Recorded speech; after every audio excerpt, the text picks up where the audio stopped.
shir saxaafadeed uu qabtay gudoomiyaha xisbiga UCID ee wadanka Holland Mudane Suwaysi ayaa wax laga xumaado waxa uu ku tilmaamay safarkii shaqo oo maalin dhaweeyta laga hor istaagay musharaxa xisbiga UCID Mudane Jamaal Cali Xuseen iyo waliba wafdi la socday oo ka tirsanaa xisbiga UCID sidoo kale waxa uu baaq u diray madaxweynaha jamhuuriyadda Soomaaliland Axmed Maxamed Maxamuud Siilaanyo isagoo ugu baaqay in uu xisbiyada dhexdhexaad ka noqdo maadaama uu yahay madaxii ummadda reer Soomaaliland sidoo kale waxa uu tilmaamay xisbiga UCID inuusan ahayn xisbi dagaal ama weerar ku ah xisbiga xaakimka kulmiye balse uu yahay xisbi toosinaya tusayana khaladaadkiisa gudoomiyaha oo hadalkiisa sii wata ayaa waxa uu yiri saskan hadda qabtaan iska joojiya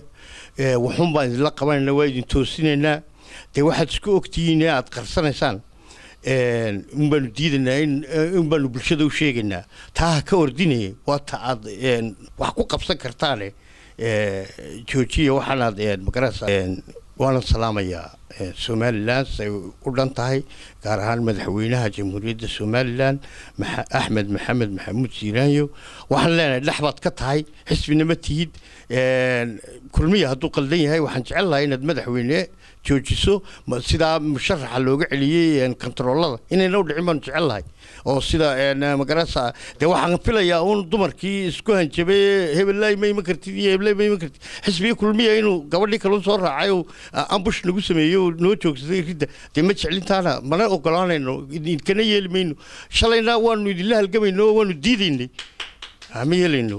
sidoo kale goobta waxaa ka hadlay gudoomiyaha dhalinyarada xisbiga UCID ee wadanka Holland Mudane Mukhtaar Cajab hadalkiisina waxaa ka mid ahaa aad u foosho xumeyd ee ka dhacday gobolka Gabiley musharaxa aqoon Jamaal Cali Xuseen sida foosho xun la loogu galay waanu ka xunay waanu ka soo horjeednaa waxaan kale ka soo horjeednaa فاطمة سعيد حقيقة مالية حسبي UCID أو كوبكي أو دكتور دليرة جمهورية الصوماليلاند قارن